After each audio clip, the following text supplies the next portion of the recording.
Good morning, respected judges, teachers, and all students present here. I, Ishwari Agnihotri, along with my team from Euroschool Airoli, Harsh, Avya, Esther, and Shravya, am going to make a presentation on our topic use of simple hydroponics to grow plants. We all know that plants grow using the process of photosynthesis, after which they attain glucose and oxygen. Plants also require certain nutrients to grow, which they derive along with water from the soil. Since soil only acts as a medium for transport, it can be replaced with a nutrient-rich solution, hence growing plants soil-free. This is the main principle behind hydroponics. Hydroponics, in a simplified way, is growing plants soil-free and in water. It is a very effective method and has many advantages, some of which include less growing space, less growing time, high and better quality yields, etc. Thus, I conclude by saying that hydroponics is a very effective and good method for cultivation and it will definitely help the farmers to a great extent. Over to Harsh for aims and objectives. Thank you, Ishwari. Hydroponics technology has many advantages. Soil-borne pests are avoided.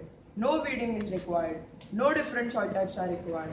Water is highly conserved because water and minerals both are recyclable. So, our aims and objectives were to grow fodder from corn, wheat, bajra and jowar using simple hydroponics technique, to compare the growth of fodder grown in hydroponics than in normal soil, to study the benefits of soilless agriculture, to assist farmers in the growth of fodder for water-scarce regions, to create awareness about hydroponics, to provide low cost and high abundance fodder growing technique using simple hydroponics. Over to Avya for methodology. Thank you, Harsh. Our main objective was to grow plants hydroponically, that is without using soil. We conducted a survey to find out how many people would be interested in growing plants hydroponically in their houses.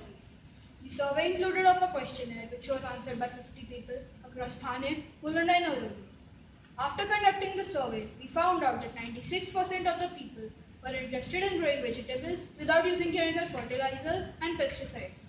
This indicated that most of the people knew about the side effects of the chemicals used to grow plants in soil. 88% of the people felt that growing fodder without soil would help farmers reduce manpower and is economically beneficial. The experimental procedure involved cleaning, soaking and sprouting of seeds. Once the seeds are sprouted, the sprouts were spread in a tray and were sprayed with water after every 2 hours for 8 days.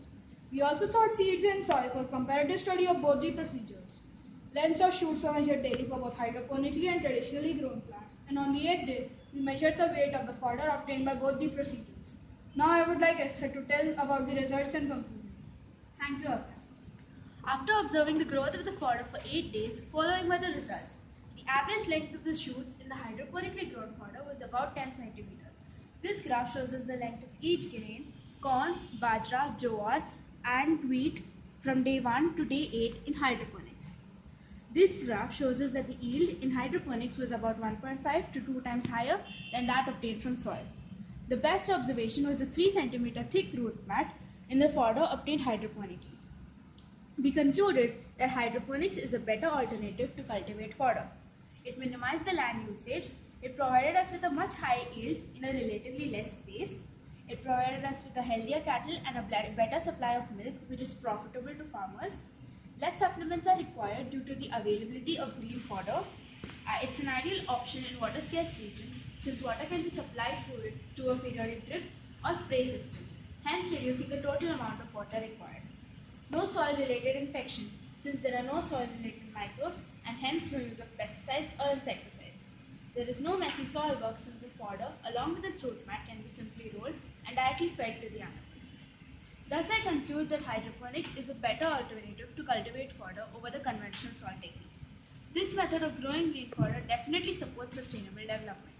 Over to Shravya for solution to the problem and future plan. Thank you, Esther.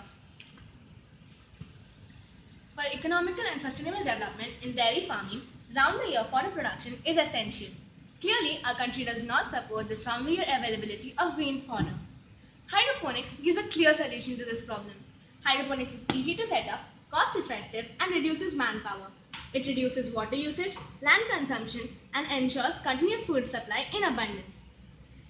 Hydroponics also ensures nutritious supply of vegetables.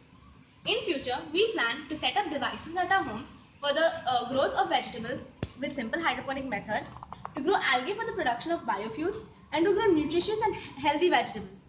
So, I conclude by saying that after experimenting with corn, wheat, bajra and jowar, we concluded that hydroponics is certainly a better and sustainable way of agriculture than the regular traditional method. Over to Ishwari. We would like to thank our entire school, including the principal, the vice principal, and our guide teacher, for their constant support, and also the entire NCSC organization for giving us this golden opportunity. Thank you.